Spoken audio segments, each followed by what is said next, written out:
You are now live.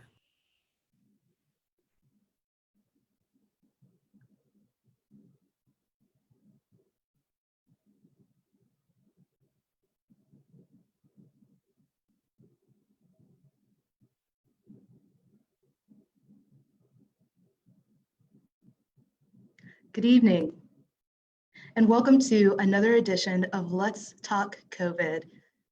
Today, we turn the tables and we give lift to our area youth as we present to you all Let's Talk COVID Youth Voices. Unlike other of our Let's Talk series, today I will be joined with a co-moderator, and he is sitting to my visual left, Ben Friedman. Ben Friedman is an area high school student. And so I'm humbled and honored to have him help lead this discussion with our co-panelists. So to kick things off, we will begin by welcoming all of our panelists, and they will share their home schools as well as their names and other pieces before we get this discussion underway. So I will first start with welcoming Ben Friedman. Thank you, Zoe. I am Ben Friedman. I go to Buncombe County Early College. I am in 12th grade, and let my other peers introduce themselves.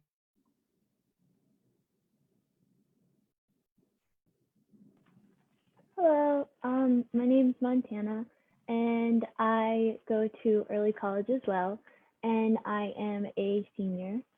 Yeah, and I go by she, her. Hello, my name is Raquel. I am a student at Buncombe County Early College. I am currently in my 5th year. I am 18 years old and I go by she, her.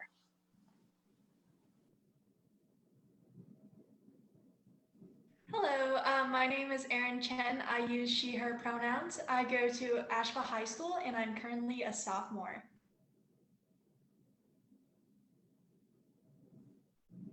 Hi, my name's Portia. My preferred pronouns are she, her. I am 16 and I am a junior at Silsa at Asheville High. Hi, my name is Seth Bellamy. I am a senior at Silsa and my pronouns are he, him. All right. Well, then let's go ahead and get started with the warm-up question. So just real quick, what does your day-to-day look like? So for me, my day-to-day is very packed. Mondays, Tuesdays, and Monday, Tuesday, Thursdays, I will work at RHA after I finish with class, which my classes end at 3:15 every day. And from 3:15 to 5, I will work Monday, Tuesday, Thursday at RHA, which is RHA Behavioral Health. And then Wednesdays, Fridays, and Saturdays, I will work at Mio Burrito, which is a restaurant. So my days are pretty busy.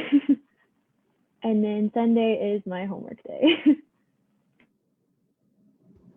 Absolutely. And currently I'm going through the college admissions process.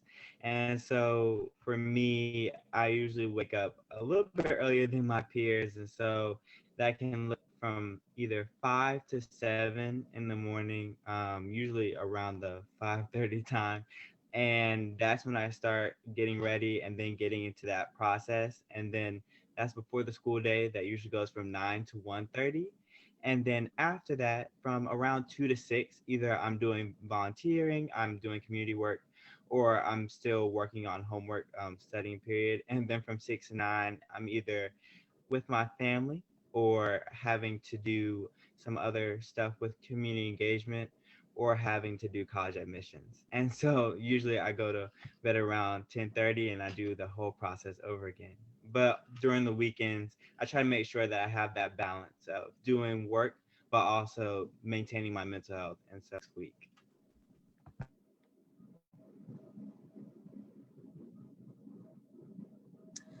My day-to-day is certainly very different, but I do have a schedule sometimes of the week.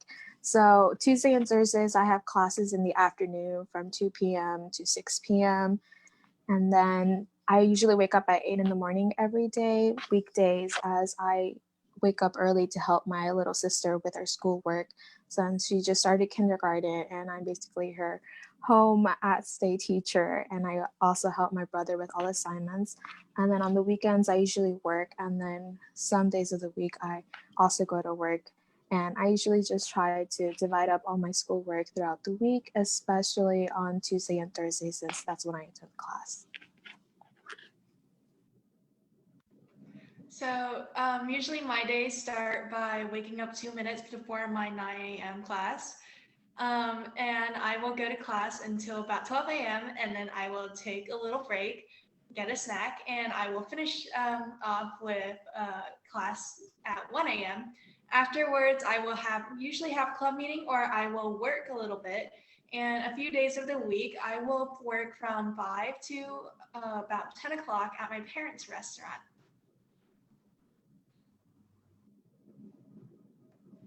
My day-to-day is genuinely the same. I wake up around 7 to 8, depending on how much work I decided to do the night before. I do take quite a bit of classes, so my workload is pretty high.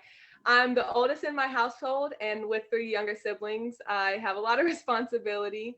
My dad also has MS, so with that being said, that adds on to my little responsibility and things I have to do throughout the day. I intern twice a week on Tuesdays and Thursdays. And most of the time I'm done with school around 3 o'clock, added on to my college classes. So my weekends are hopeful to be social days, but sometimes that doesn't happen. It sounds like all of our panelists are definitely as diverse as their backgrounds. We also have diverse versions of sleep hygiene. We've got some early risers and the just-in-times, but it sounds like you all are making it work. So it's remarkable. We've got folks that are educating, that are participating in not only their education, but also supporting family and also supporting the learning and development of family members. So impressive to say the least. Before we move on to the next section, Ben, care to share us a little about your day-to-day? Absolutely. So my day-to-day, I actually wake up pretty late and go to sleep pretty late. So I wake up probably around 10 and I start my day at about 12, where I'll just get as much homework done as possible until about 3, where I have to get ready and go to work, which lasts until 11 p.m., where I'll go home, get as much work done as I can for anything that's due before, midnight that night. And that's pretty much how my days go. Amazing. So as we move on into the core part of our conversation, everyone that is joining us today has had a chance to hear a little bit about what is just like the high level day-to-day of our student panelists. For then the rest of this conversation, we're going to use the head, heart, and hand model. For those of you all who didn't get a chance to review this in some of the marketing and promotions material, head, heart, and hand model is a model that we in Buncombe County have used in the Student Summit for Opioids. That model, in terms of the head, we're talking about learning. When we refer to the heart, we're talking about relationships, aspirations. And when referring to the hand, it is what we are doing. So those action steps, how are we getting engaged, whether in our school, in our work, in our community, you name it. So to get things started, we are going to first start with the head part. And so within the head, the first question related to this is, what is it like learning in a virtual environment during COVID?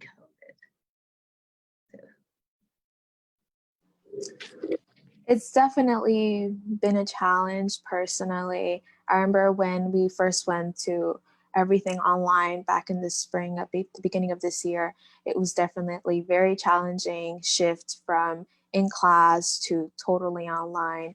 I knew that I definitely was a little lost at first, but now with the fall semester that we are currently in, I've definitely have down a certain schedule that I've created for myself, but also my siblings, so that I know that I am turning all my work in, and also that my siblings are doing all their assignments and that they're turning in all their work as well.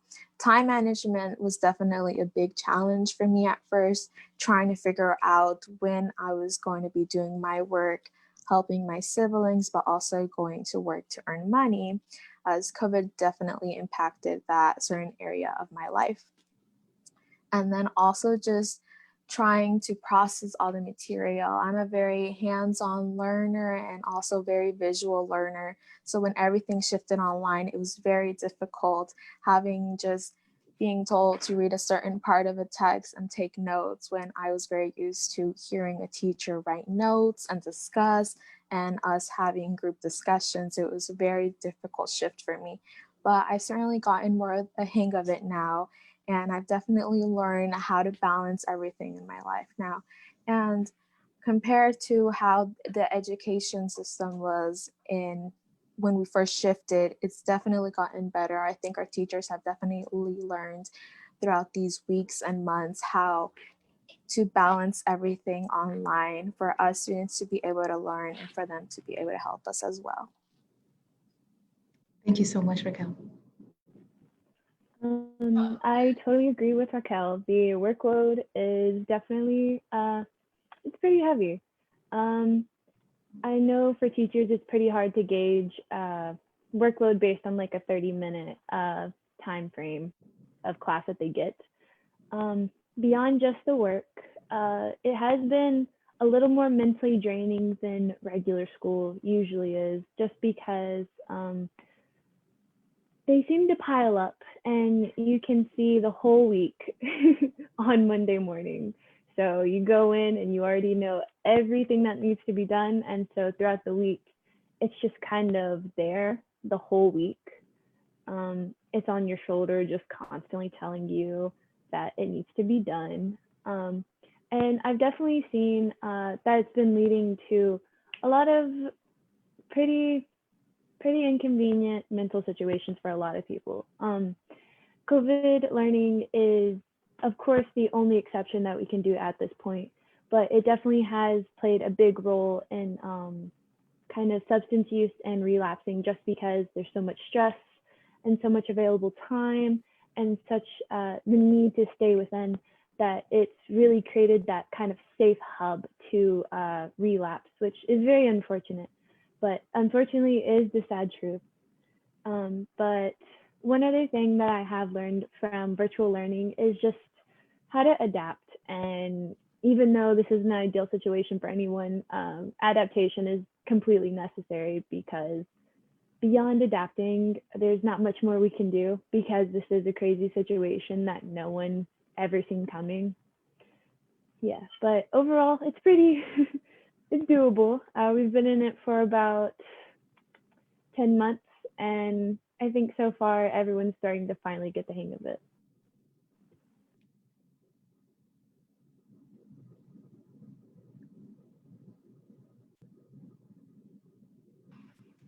Yeah, just to piggyback off what Montana said, I fully agree that it's basically the same as regular school homework-wise, for me at least. But the difference is that the class time is less effective for doing that homework, so you have to make up the time by learning it yourself, which is a lot more difficult than having a teacher, do what they, teach as they normally would. You can't do as much in a 30-minute time block as you can with a full, class period.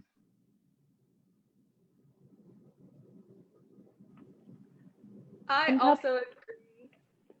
Oh, I apologize. You can go. I just wanted to say, on top of the workload, it is pretty hard to hold yourself accountable, especially at this age. It's like, we understand we got to do it.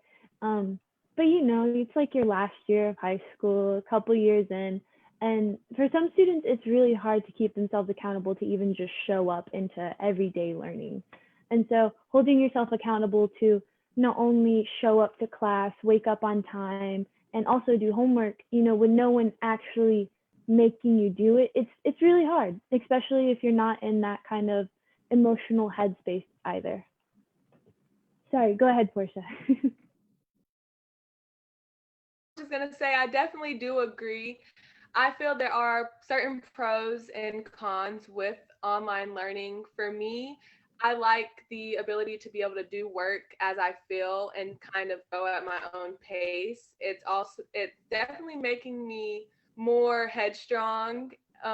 Like Montana was saying, the motivation wise, it is difficult at times. It's hard to wake up every day and go through all the work and actually attempt to take in that information and like genuinely grasp it. It's for me personally, I'm also a visual learner. I love being in school and having the teacher there to be able to help me whenever I do need help or like just be there for moral support. But being online, it's a lot more independent, and I don't think many people realize how, yes, our teachers are there for us, but at the same time, it's very difficult to get that help and that understanding you would have, unlike being in school compared to online. But I somewhat enjoy it. I personally took extra classes knowing that we were online.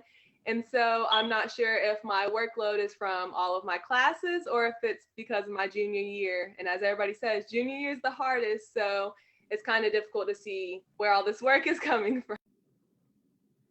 Erin and Seth, what's your learning Right. experience been? Thank you. Absolutely. And I just want to echo something. So within that, Portia, and understanding that I've been through junior year and understanding that it's important to have that relationship with your teacher, it is reduced due to COVID. And so now students are put in a position where they have to reach out and make that connection with your teacher. But for many students, especially freshmen or students who have transitioned into a new school, they haven't met that teacher before. They probably may not have even stepped on campus. And so you're being asked to make that and take that initiative that many students have not put in a position to do so. And so within that, you create this disparate outcome within learning where students are not able to really engage with their peers as much because, like we all know, the Zoom boxes really do limit how much we engage with others.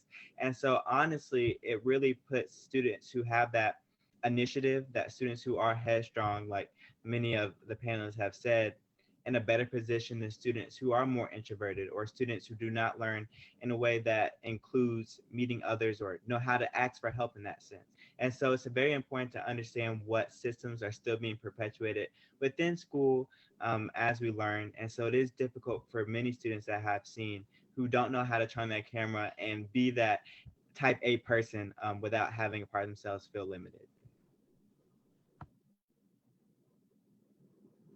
I agree with everything that everyone before me have said. So with COVID-19, a lot of new teachers have discovered new teaching methods. So for an example that I've experienced, I like taking a lot of science courses, and that's because I really like doing hands-on and laboratory work. So with virtual learning, you can't really do hands-on work with a computer. So a lot of teachers have looked towards online labs.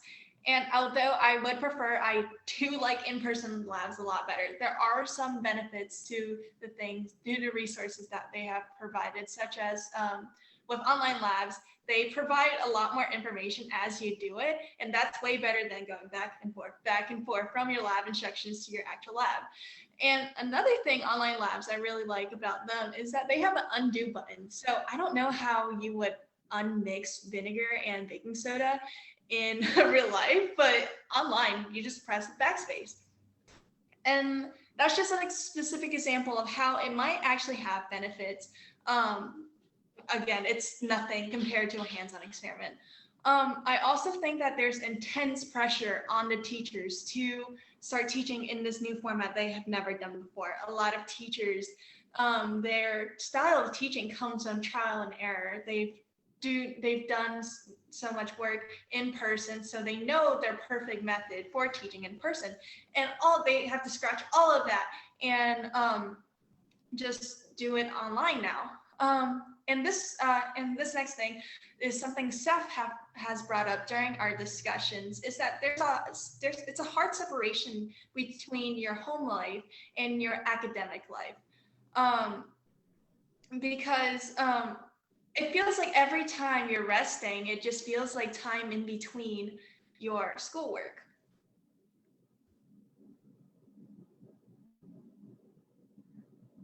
Well, thank you all. It sounds, there's a few themes that I picked up on that you all shared, including adapting, adjusting, concept of accountability, and having your relationships translate even, in a learning context. And I think what I heard from almost all of you all is the ability to adjust with your learning style versus your social style. So with that, thank you all. And we are now at a section in this discussion where we will take a moment to pause and allow our translators to, our ASL interpreters switch places. So there'll be a brief pause. We're ready. And so continuing, Ben will be leading the next portion of our discussion. Yeah, so let's get into the next question, which is COVID-19 has presented opportunities for growth and flexibility in every category of life. As we all adapt, what does belonging in relationships, belonging in school, or belonging in community look like to you or those around you in the new normal?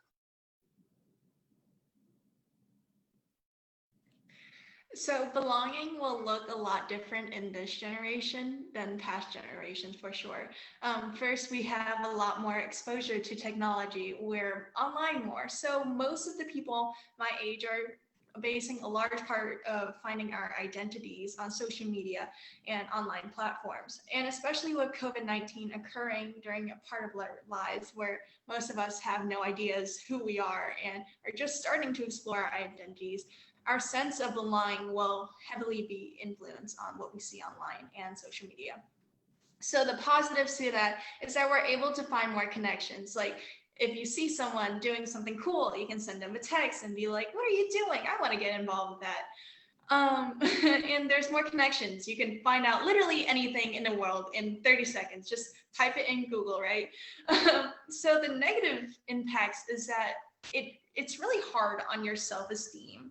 And so social media is often the perfect versions of ourselves. So when we see that we're less than that, it feels really tough on us. And another thing is that we're being introduced to a lot of difficult things in a few minutes. So I have an app on my phone that tells me the breakdown every single morning of what has happened. And it's hard when you get hit with so many different things. You're desensitized to it. And another thing is that with COVID-19, it can be kind of validating.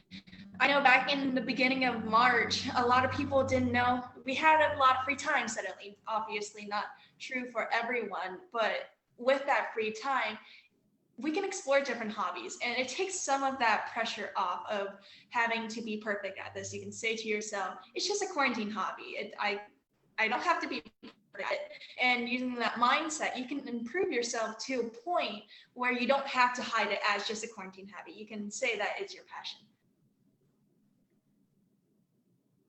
Thanks for the reminder to manage our perfectionism. Portia? I was going to say, going off of Erin, I kind of, when she mentioned that we have all this free time, it was all of a sudden, and a lot of people don't do well with isolation and being alone. I personally would rather be out, be with my friends, interacting. I'm just a very social person. And so being confined to like one room and to my lovely family on a daily basis, all day, every day, is a lot different than what I'm normally would be used to. But I also do believe it has allowed individual growth for many people, like Erin, it's growing yourself and like who you really are. You were able to see that. And with relationship wise, you kind of learned how your relationships were set up and how true they actually were.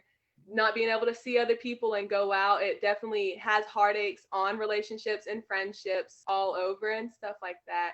I also think throughout COVID, there has been many other issues added on to that big old plate of greatness. I feel it's like with the growth aspect, people were able and should have been able to see their privilege.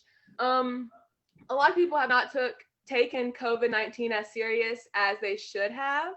And coming from a household that is high risk, it's very difficult seeing other people not take something so serious as it should be taken. My dad has multiple sclerosis, which is an autoimmune disorder. And so with that being said, I've having to take extra precautions, be extra careful. I went probably about 6 months without seeing any of my friends in person and stuff. And so it's definitely different comparing on household to household. And so I feel it should have allowed people to see their privileges. We are in the US and definitely have it a lot better than many other countries, and still somehow we lack to see like our privileges and the things that we have that many people take advantage of and stuff like that. And so I feel like it has a lot for personal growth, at least for me. Right. And I most definitely agree. And so I want to reiterate something you said, that people are starting to see their points in which they need to grow. And so right now there is a lot of compassion fatigue, I believe. And so we've been hit with a lot of and different issues that range from gender equality to racism within the United States. That's a continuous and perennial issue, to dealing with the limitation of rights. And so it is very important for us to keep in mind our morals and keep those at the bottom line. And so many students had to put their morals and put their ethical duty to their community in the forefront. And so that means doing social distancing. That means limiting how often you interact with your friends, or how often you wear a mask, and you always having to wear a mask in the store. And it's important for us to also mention that the people who are put at the front lines of this entire pandemic have been there since March. And so there have been times where we have recognized the different class issues within that, where people who are more likely to get the disease are the very people who are the most susceptible to it. And so I think it's very important for us to keep that in mind and keep that at the forefront of the conversation, because students have also been put in that place, because students, as you know, here on the panel are working. And so they are having to be there and be exposed at times to this disease. And so I think it's very important for us to understand that a lot of growth has been put upon our Gen Z generation much more quickly than we expected. And so the resilience that we have and the resilience that we are building within our own communities is so strong. I believe it'll carry us forward. And so that's very important when we start talking about school and how we're showing up. And so you see that Gen Z and early millennials are the main ones leading protests for lives. And so we know that the recent passing of Walter Wallace at the hands of police, and the passing of George Floyd and Breonna Taylor, all of these people who have died based on racism and police brutality are now being upholded, and making sure that we're keeping their names in our mouths as we speak about what this generation is going through and how we're showing up for the very people who need to be protected.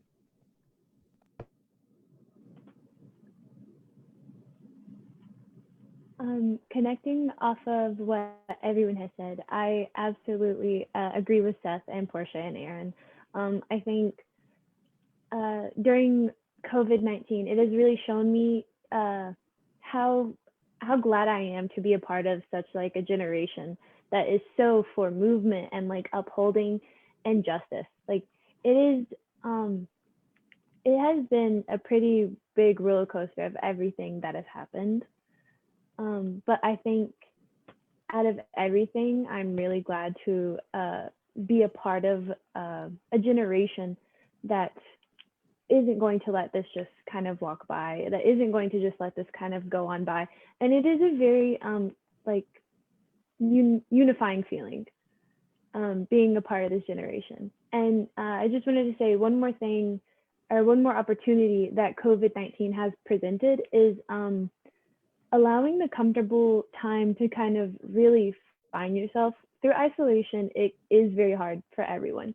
But for me personally, through this isolation, I kind of just sat down and collected myself and kind of looked inward and used this time to kind of really make sense with myself and understand myself. And I've seen on social media, a lot of other people have been through the same thing and have felt comfortable enough to kind of express new styles of fashion and just self-expression, which I think is like amazing. You know, finally feeling comfortable in what you want to wear or feeling comfortable in expressing yourself is really great. So I'm definitely really thankful to have had the time and experience to really have this opportunity for sure.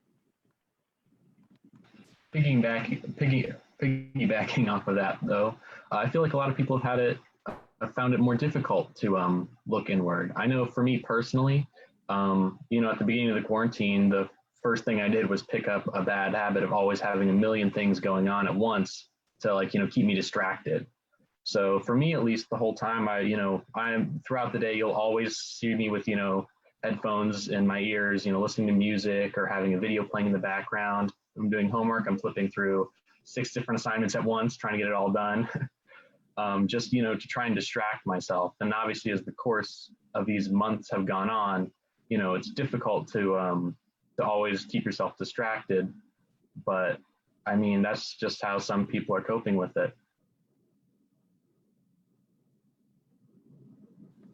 I agree with what everyone has said so far.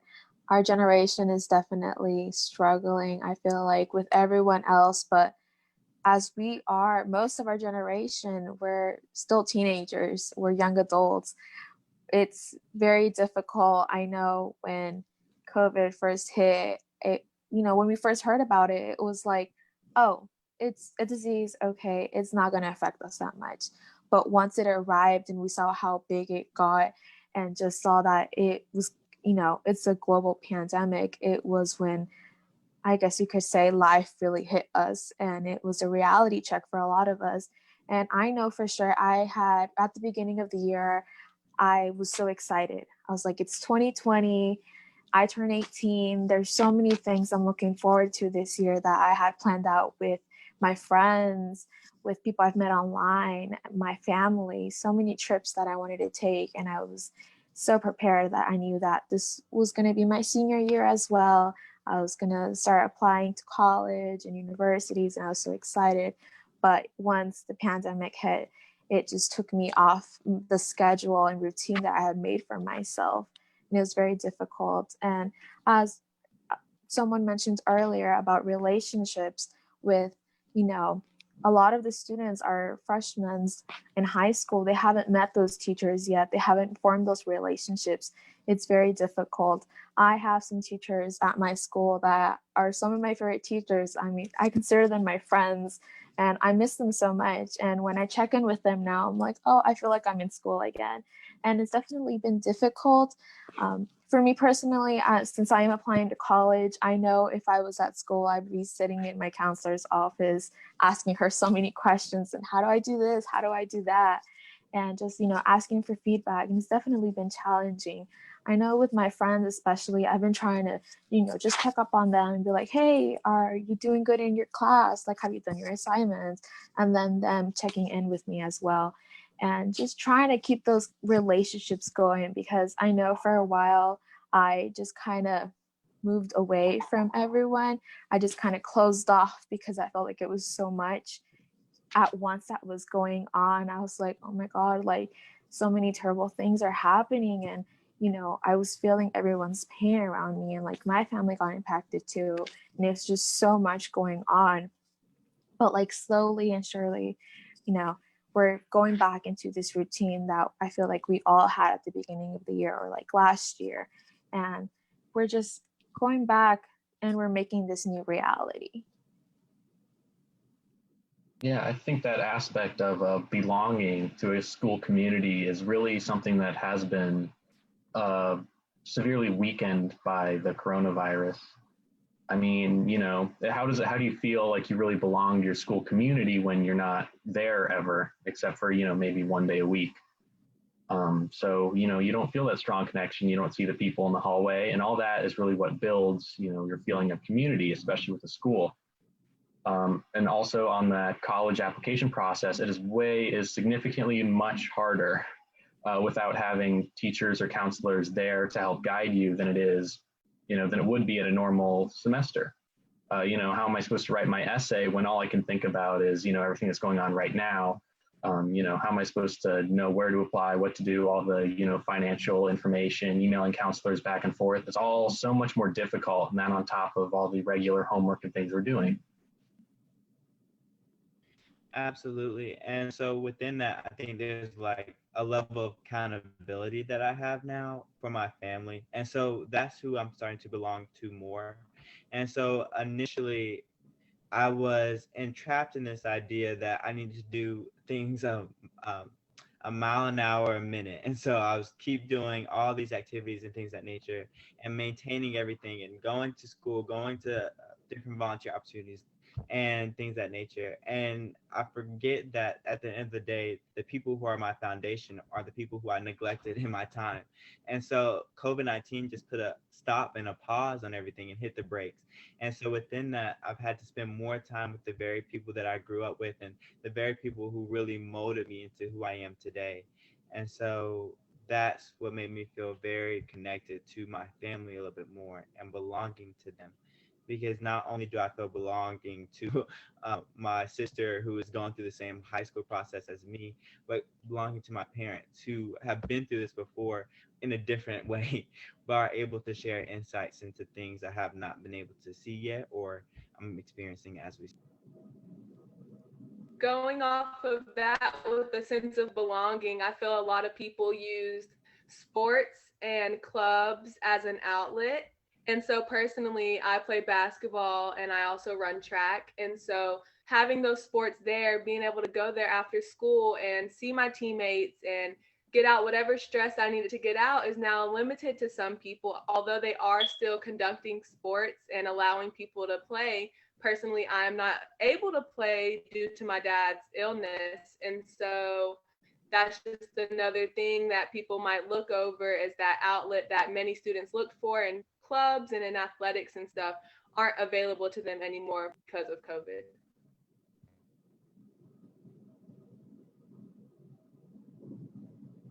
Are there any other kind of unique ways in which our panelists, may be open to sharing in which they're making that adjustment, especially within this concept of belonging? I've heard a lot from you all about the isolation and the compassion fatigue, and obviously the identity components for Gen Z.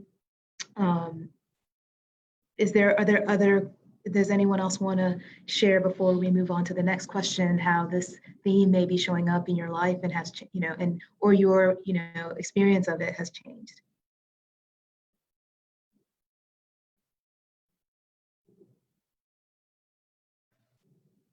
There's a limitation of belonging with social media.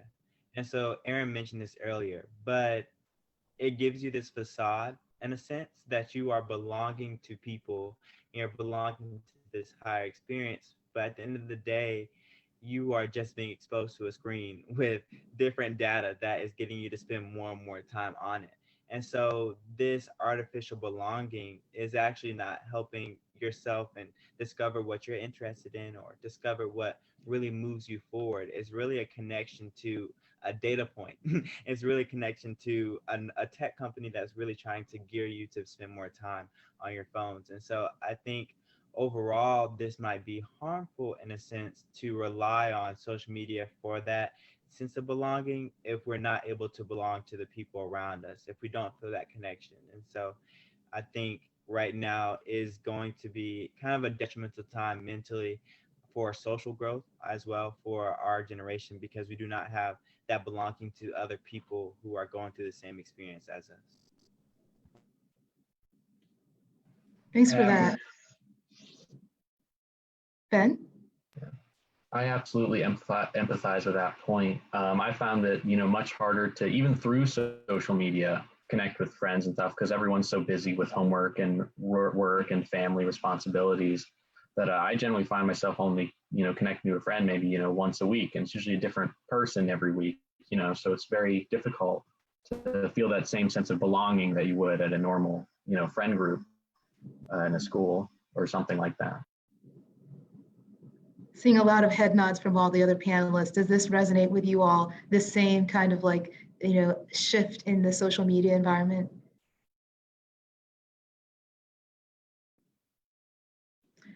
Along with that, you see some people weren't following or doing the same things as you. And so although I might have been stuck in my house, being limited to seeing my friends, maybe my friends were actually hanging out with each other and having the opportunities to see each other in person and get that social interaction. And so along with the social media aspect, it's hard to see others not like doing exactly what would benefit our pandemic and help us move forward as a whole. And so with that social media and that outlet of sense, it kind of can be upsetting and a little discouraging. But then personally, I try to think of everyone as a group, and that is not just about me. And although I wish I could see my friends more often as much as I would like, that it's for the greater good and for everybody to not at the moment. So could I ask, is COVID FOMO a thing? Or, is that a way that, or fear of missing out? Is that something that you all could definitely relate to? I know a lot of like seniors, especially at the beginning of the year, were very nervous about not getting graduation, which I definitely can understand where that like pain comes from. I know for me, I've dreamt about like walking across the stage for like since I was in middle school. Just kind of the feeling of really like doing it and finishing and accomplishing everything and really having that exhilarating moment where all my family can watch and all my friends can be there and we can all really just celebrate. And I know for a lot of students that wasn't something they could do, even though they had spent all that time and effort. And so, yeah, I definitely think COVID FOMO is a thing for sure. And it's very unfortunate, but I mean, as Portia and everyone else said, it is what is necessary for everyone, for us as like a country, it is what's necessary. There are of course going to be like sacrifices, but sacrificing a couple of graduations for the greater good of everyone's health is definitely necessary. Thank you, Montana. And so with that, we are now close to beginning the third part of our conversation. But before, we are going to make our final transition with our ASL interpreters. So a brief pause. So we're ready. So I'll take us now into this third part. And so now we go to the hands. A reminder, the hand, it relates to what are we doing? How are we responding? How do we take action? So everything that we are learning in our learning, what's going on with us emotionally in our relationships, how do we take action? What are the unique ways that we're all responding? And so with that, the first question that we have within the hand component is what types of support have been helpful for you all? So when thinking about your learning, when thinking about your relationships, and thinking about your future, if that's continuing your education into a college realm, or if it's managing being stuck at home and caring for siblings, caring for parents, or even the idea of actually working somewhere in the public. Can you all tell us the ways in which that you are actually reaching out for support to continue moving forward? Right. Absolutely. And so I think one thing that support is able to do is acknowledge you. And so I think that it is very easy for us to go through this virtual environment without being acknowledged, without being accepted, or even someone being receptive to our experience. So for me, one part of support that has been so vital to me is my parents and the adults in my life really saying, yes, I understand what you're going through. I hear you and I accept your experience.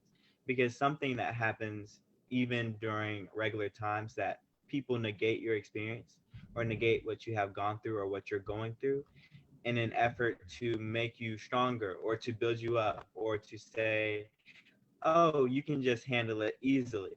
And so right now, I think everyone has put a pause on that notion and that narrative that you can go through anything without being unscathed.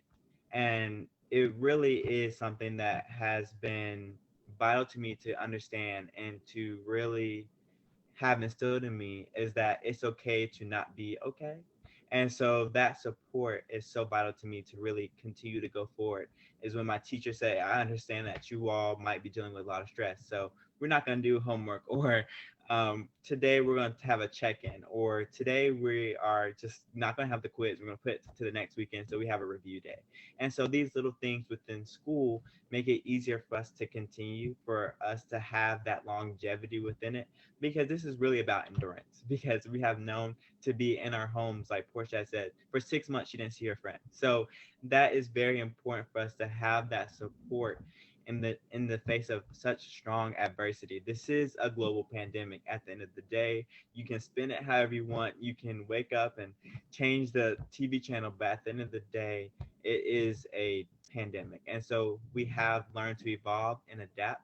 At the end of the day, that support of understanding my experience and hearing me is what keeps me going and helps me do that needs to be taken.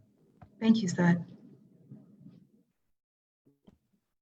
I also agree with Seth. I feel acknowledging what we're going through and the struggles as teenagers in a global pandemic, going through high school, one of the most difficult times leading up into adulthood. This is definitely very difficult on everybody, and having that comfort and like knowledge that someone else is there for you and they understand what you're going through is greatly appreciated. I personally struggle to get out there and allow people to help me. I feel that I need to do everything alone and do it by myself, and that I don't need help, and that everything will be okay as long as I get it done and stuff. And so one of the things I've been trying to do is allow myself to receive help, allow myself to hear other people's perspectives and thoughts on ideas that could possibly help me and encourage me to go in the right way. I feel through COVID, that's one of the big things, along with our last question of self-growth, I feel like.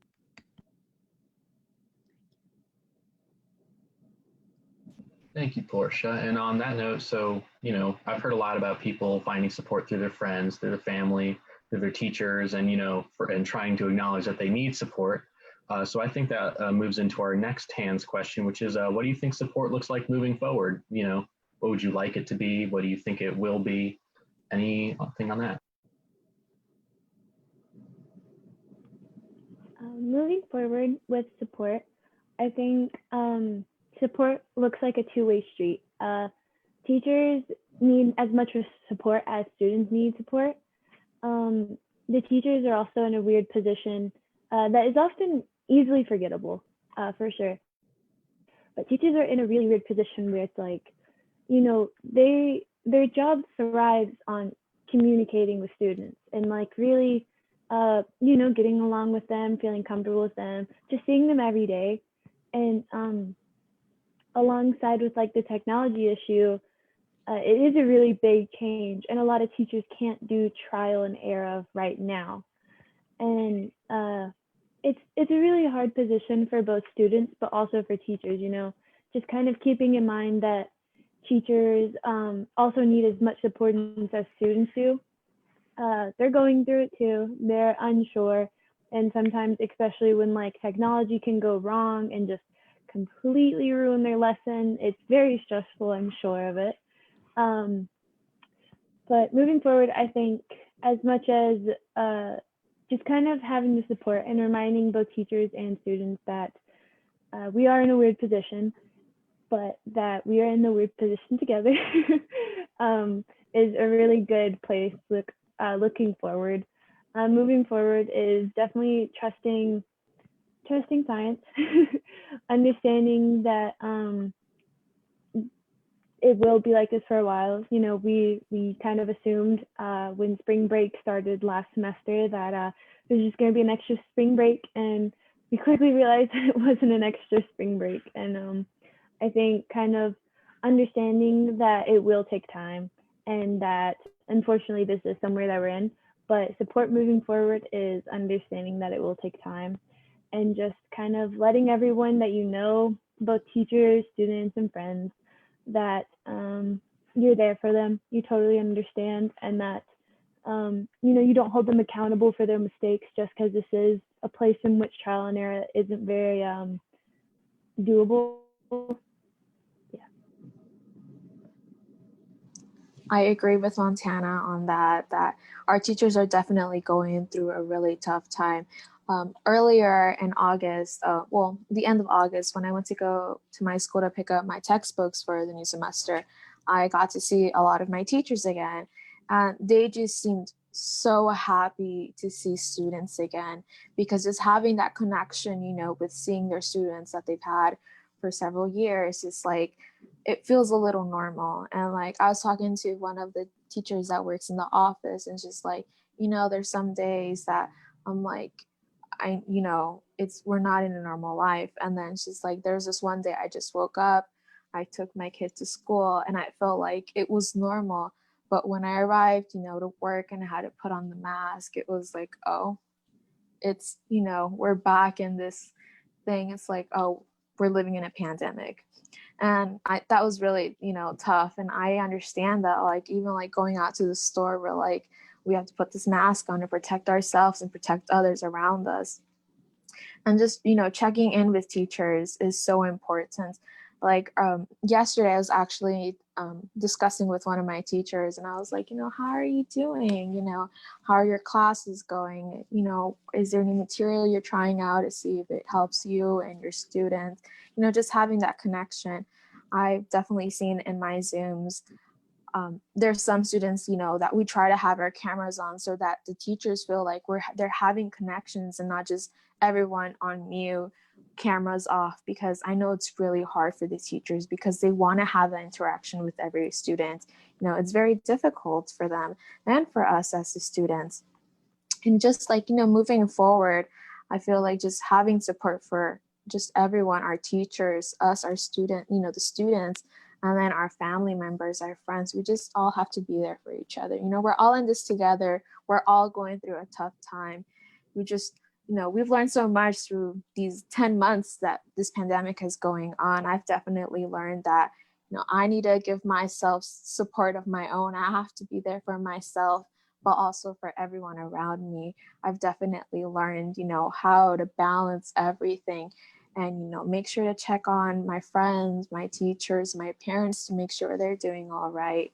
And we're just all have to be there for each other, definitely. Absolutely. I'm glad that you are considering our teachers in this as well, as they are certainly having a rough time.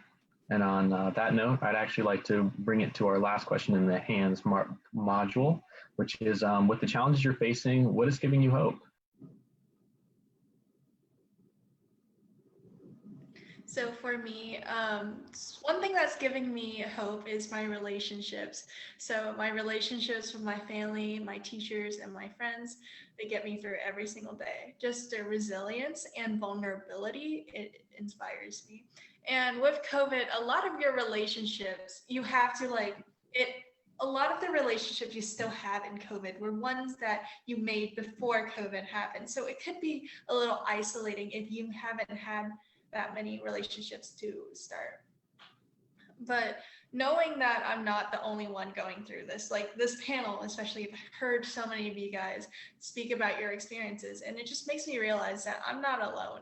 Nobody is alone in this. We're all going through a massive pandemic. And just knowing that my support system it's just a phone call away. I can text someone right now and be like, I'm feeling really sad. Can you comfort me? And we can have a conversation. It also gives me hope seeing all the opportunities with all the opportunities that COVID has taken away from me, came new opportunities. So for me, transportation was always a problem. Like my parents were always at work, and now I can just hop on a Zoom. No car ride, no bus ride needed. It's also giving me hope that all these social movements are rising up, and I really hope that the momentum keeps going.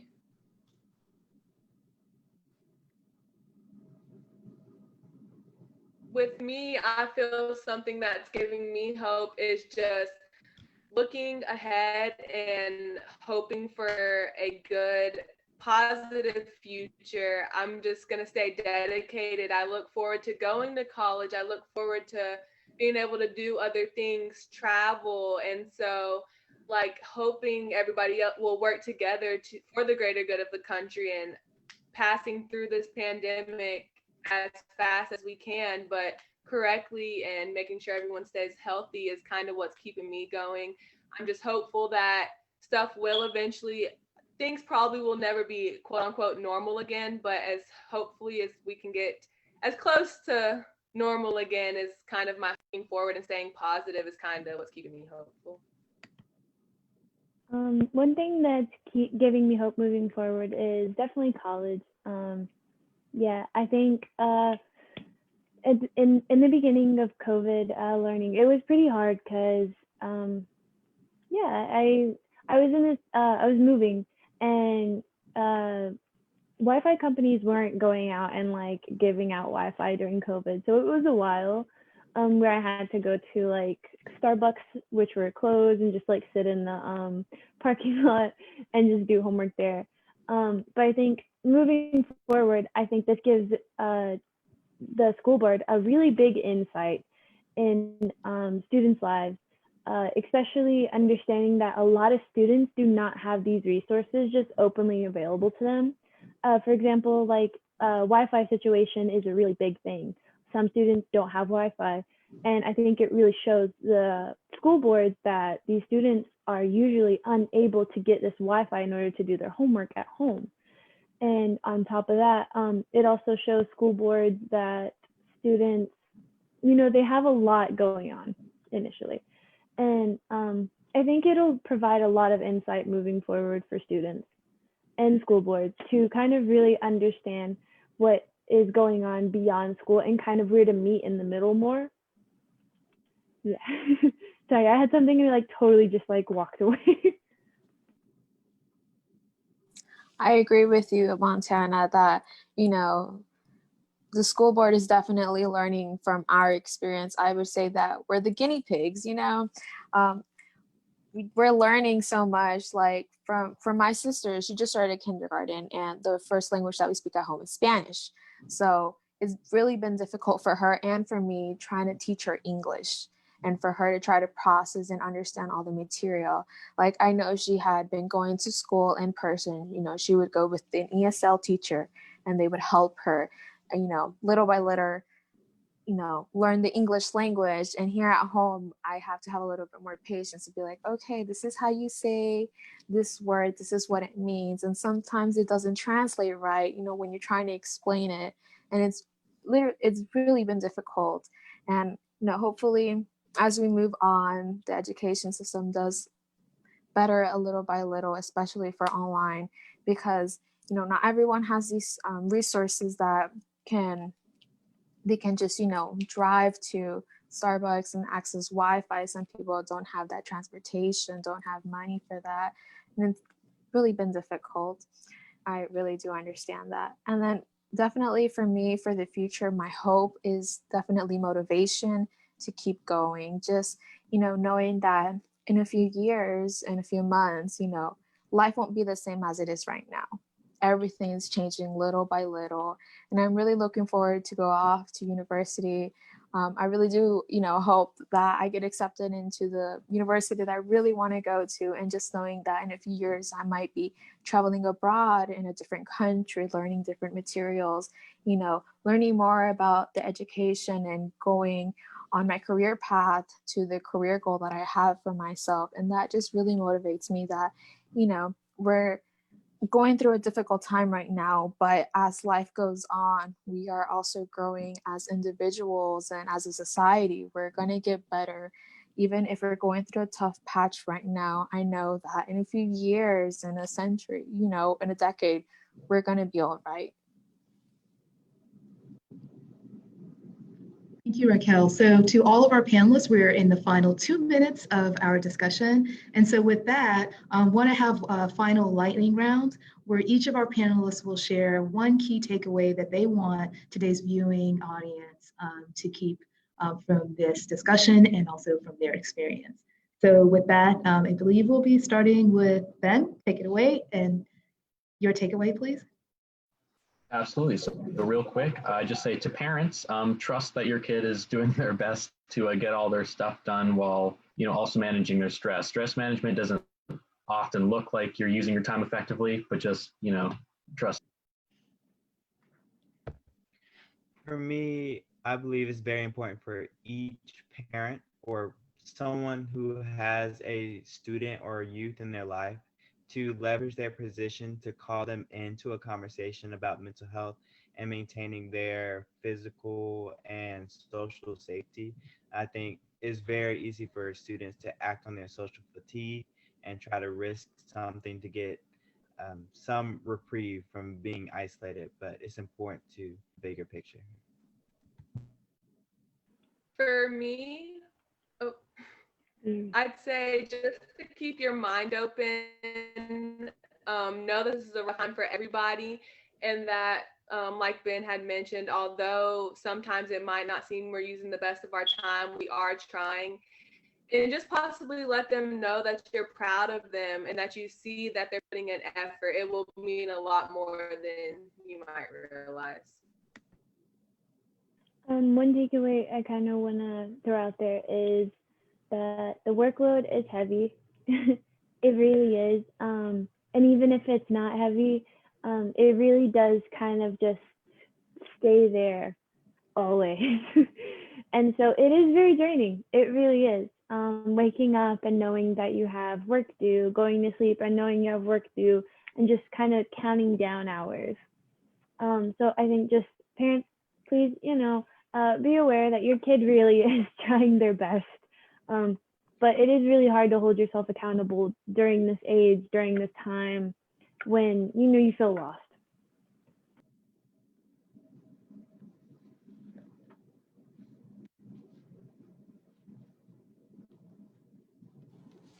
Yes, definitely. Parents, just understand that we know that you guys are going through a tough time, and us, the youth, we're going through a tough time too. We're just trying to balance everything out. We're growing little by little. We're trying to just balance everything in our life, our social life, our personal life, our mental health.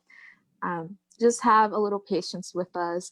We're trying. We really are trying, and like I said earlier, we're all in this together. We're just going through a rough patch, and just have hope that, the future holds many, many more opportunity for us, and we're growing. My takeaway would be to be kind to yourself and to be kind to others. So you're practicing self-care. You're not taking on so much work under the label of productivity. Just be kind to yourself. You're allowed to make mistakes and you're allowed to have bad days. It's okay.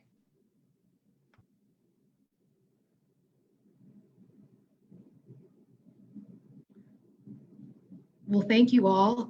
Appreciate all of the sage advice that we were able to get today from young adults. So that concludes today's Let's Talk Youth Voices conversation. I do want to extend big round of applause to all of our panelists today. I also say thank you to Ben for taking the role of a co-moderator.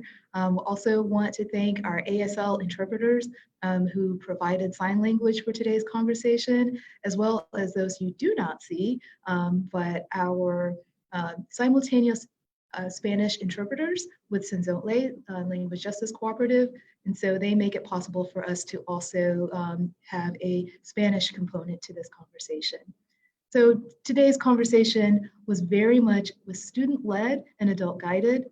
So we thank all of our students who were really instrumental in deciding the questions, deciding the format, and also having a willingness to share their experience on this platform. Also want to give a special thanks to the many partners who contributed to this.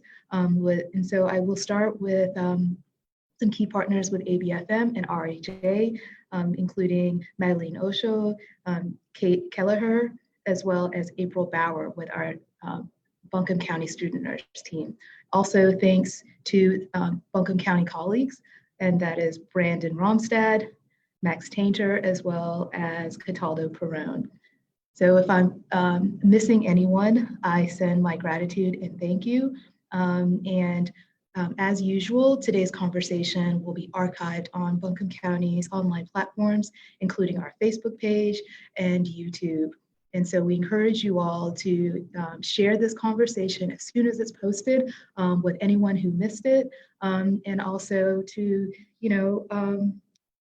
take the advice of all of the scholars who were online today. They are all courageous. I think that they very much represent the best that Buncombe can offer in our state as well as our country. And I am truly humbled to see the maturity, the leadership, and the public service that they continue to uphold while also continuing their education. So I thank you all. And until next time, be well and stay safe. Good night.